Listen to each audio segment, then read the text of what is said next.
કુરુક્ષેત્રના મેદાનમાં બાપુ 18 દિવસનું યુદ્ધ થયું ને, એમાં ભીષ્મ પિતાએ કૃષ્ણ પરમાત્માની પ્રતિજ્ઞા તોડાવી હતી. તમે વિચાર કરજો કે અખિલ બ્રહ્માંડના માલિકની પ્રતિજ્ઞા તોડાવી સિદ્ધ પુરુષ હોય કેવો, અને એનો જન્મ આપવા વાળી જનેતા કેવી હોય.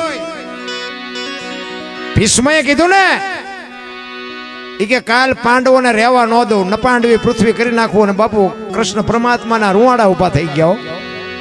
ઈ કે દાદો બોલ્યો કાલનું રિઝલ્ટ શું આવે કઈ કહેવાય નહીં. અને બધાય પોતપોતાની સાવણીમાં હુતા હતા. અને કૃષ્ણ પરમાત્મા રાત્રે કુરુક્ષેત્રના મેદાનમાં વાયા હાથ રાખી અને વિચાર કરે છે કાલનો નિર્ણય શું લેવો. દાદા બોલ્યા છે કાલ પાંડવોને રહેવા ન દઉં. અને ઈ મેદાનમાં રખડતા હતા ને, એમાં એક માને જોઈ, એક જનેતા બાપુ મેદાનની વચ્ચે સફેદ વસ્ત્ર પહેરી અને બેઠી હતી. કૃષ્ણ પરમાત્માને એમ થયું કે અત્યારે બૈરું અહીંયા કોણ. ત્યાં જઈને કીધું કે માં કોણ છો. એટલે એ જગતજનની બાપુ ઊભી થઈને કીધું કે હું ગંગા છું, ભીષ્મની માં છું. અરે માં તમે અટાણે આયા. ઈ કે હા, પણ શું કામ. ઈ કે કાલ મારો દીકરો અહીં પડવાનો છે, એને વાગે નહીં ને કાંટા ને કાંકરા, એટલે વીણવા આવીશું. અને ભાઈ કૃષ્ણ પરમાત્માને ઘૂમરે નાખી દીધા હોય કે દીકરો કહે છે કાલ પાંડવોને રહેવા ન દઉં, માં કહે છે કે દીકરો પડવાનો છે, આમાં સાચું શું. કૃષ્ણ પરમાત્માને ગાંડા કરી નાખ્યા. ગાંડા એવો સમર્થ ને સિદ્ધ પુરુષ. અને પછી રાતે કૃષ્ણ પરમાત્મા આવ્યા ને સાવણીમાં, અર્જુનને પાટું મારીને જગાડ્યો. કે દાદાએ કીધું છે કાલ પાંડવોને રહેવા ન દઉં, તમને હાર્યો નીંદર આવે છે, શરમ નથી આવતી. અર્જુન કે પણ તમે તો જાગો છો ને, તમે જાગો પછી અમારે હું જાગીને કામ હોય. જેનો ધણી જાગજો હોય ને એને બહુ બીજાને બહુ ઠેકડા મારવાની જરૂર ન હોય. ઈ કે હવારે તારે રથમાં શિખંડીની આગેવાની રાખવાની. અર્જુન કે મેં શું બંગડીયું પહેરી છે તે શિખંડીને રાખી. કે ભાઈ હું કહું એમ કરીને ને કે ઓલો દડે રમે એવું કરી નાખશે, કોઈને જીવવા જ નહીં દે. હજી તને ખબર જ નથી કે ભીષ્મ કોણ છે. અને હામાં રથ આવીને ઉભા રહ્યા. હુરન નારાયણ કોર કાઢે ભલે ઉઈ ગયા ભાણ ભાણ લતું હારા ભામણા જીને મરણ લગ માણ. ઈ રાખજે કસપ રાઉત જળાળ જળાળ મળ્યો કિરણો પાથરવા. આમાં રથ આવીને ઉભા રહ્યા ને, આમ અર્જુનનો રથ આવ્યો અને આગળ શિખંડી ઉભેલો ને. ભીષ્મએ તરત જ હથિયાર મૂકી દીધા કે તમારી જાતના બાયલાઓ આવાને આગળ રાખીને મારી યારે લડવા આવો છો. અને હથિયાર મૂક્યા અને કૃષ્ણએ અર્જુનને કીધું કે હવે માર બાણ. ઈ કે પણ એને હથિયાર મૂકી દીધા. ઈ કે મૂક્યા એટલે જ કહું છું, નકર આમાં કોઈની તાકાત નથી કે કોઈ મારી શકે.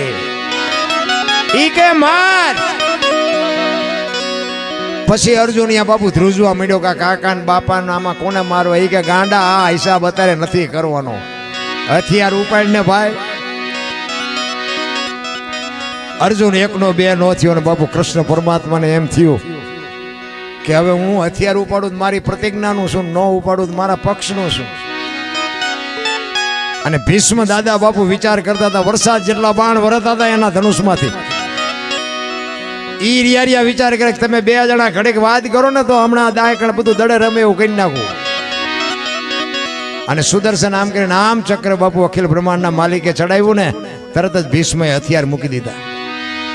કા કે કહેતો હતો ને પ્રતિજ્ઞા નો તોડું, તોડાવી નહીં કે. એવો સમર્થ પુરુષ. અને ઈ જ વખતે ઈ બાણની પથારીમાં ઉભા છે, કૃષ્ણ ને અર્જુન અહીંયા ઉભા છે. અને ઈ જ વખતે બાપુ માં ગંગા પ્રગટ થયો. ધગેલ ત્રાંબા જેવી આંખો નામ જગતજનની જોગ માયા ઊભી થઈ અને કીધું કૃષ્ણને કે મધુસૂદન મારા દીકરાને દગો કરીને માર્યો નહીં કે. અર્જુનની આગળ તે શિખંડીને રાખ્યો તો, પણ કદાચ શિખંડીની જગ્યાએ જો તું ઊભો હોત ને તો તને હોત ખબર પડે કે ગંગાના ધાવણમાં કેટલી તાકાત છે. એવી જનેતા. એટલે કેવું પડે મોટે બોલું માં હાથે નાનપણ સાંભળે મલક બધાની મજા પછી કડવી લાગે કાગડા. આ માને એટલા માટે હું કહું છું, આ બેનુને એટલે કહું છું. જ્યાં ધર્મ ધ્રુજો, જ્યાં પુરુષ ન પૂગીએ કે બાપુ આ દેશની આબરૂ આ દીકરીઓ રાખીશ. તમે કહો તો હવાર સુધી દાખલા દો. રામચંદ્ર પરમાત્માને વનવાસ હતો, સીતાજીને નહોતો.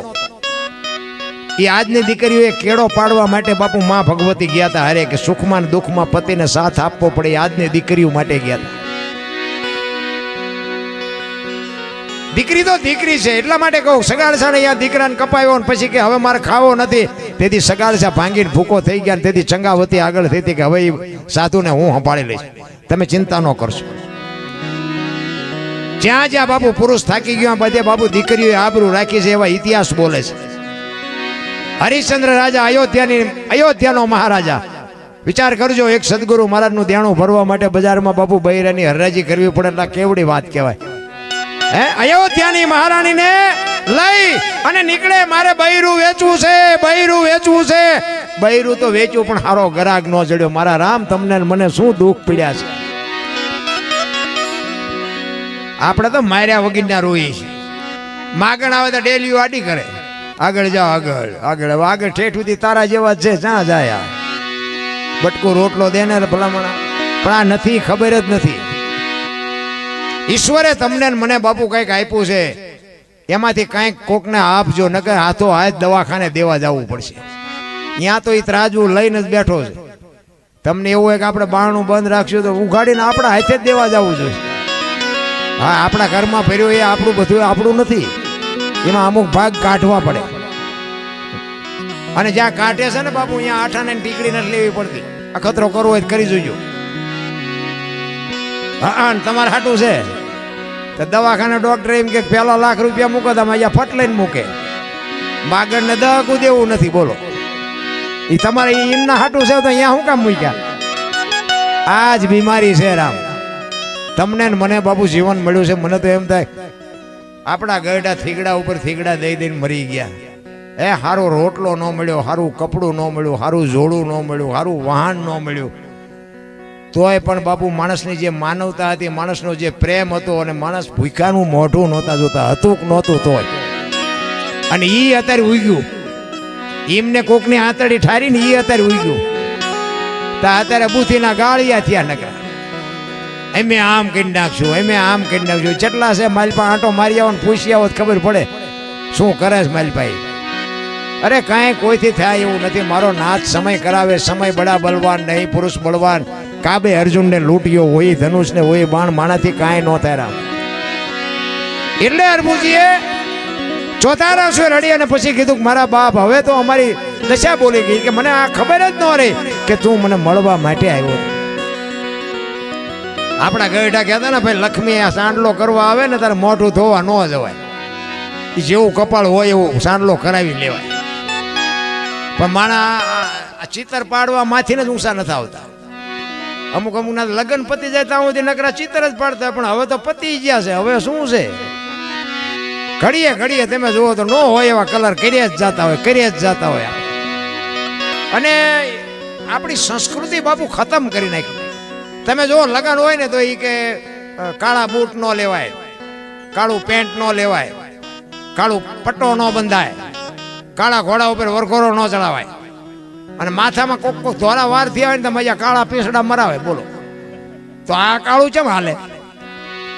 હે નકર આ પટ્ટા ને બૂટ ને એ તો બધું શરીરથી અલગ છે. આ વાળ તો શરીરની હારે છે. ઈ કાળું હાલે ને ઓલું ન હાલે. આ બધી મન મનાવવાની વાતો છે. ઘણા કે ગંગાજીમાં નાઈ લે એટલે પાપ બળી જાય, ત્યાં કાંઠે રહેતા છે, રોજની ધૂપકા દેતા હોય, એમ બળી જાય. કરવું કાંઈ નથી, અને બાપુ કાંઈ બળે નહીં.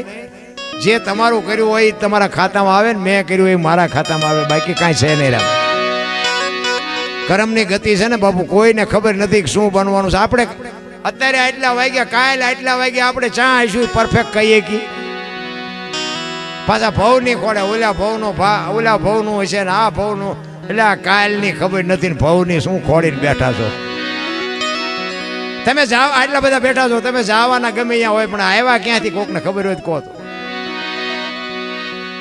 વર્તમાનમાં જીવો ને ભૂતકાળને ભવિષ્યકાળને શું યાદ કરીને કામ છે? જીવો એ સમય આવવો નથી ને હવે કેવો આવે એ ખબર નથી. આજ આપણે અહીંયા રામદેવજી બાપાનો પાઠ છે ને ભજનમાં આનંદ કરીએ છીએ, બસ આટલું યાદ રાખો ને. કાલની વાત કાલ, પણ 2 મહિના 100 મહિનાના ખોળા ઘટતા હોય ત્યાં કે ઓલા ભાઈ ગઈ તો ઉપડી ગયા. અને અત્યારે બાપુ આ જોત ઉપર તમે ભરોસો રાખો, અને તમે સાચા હોવા જોઈએ બાપુ. તમારે સવારે તમે ધારો અને બપોરે જો કામ ન થાય તો રામદેવજીને કોઈ ઓળખે નહીં. રામદેવજી બાપાના એવા પ્રમાણ મને તો બાપુ એટલા બધા પ્રમાણ મળ્યા છે ને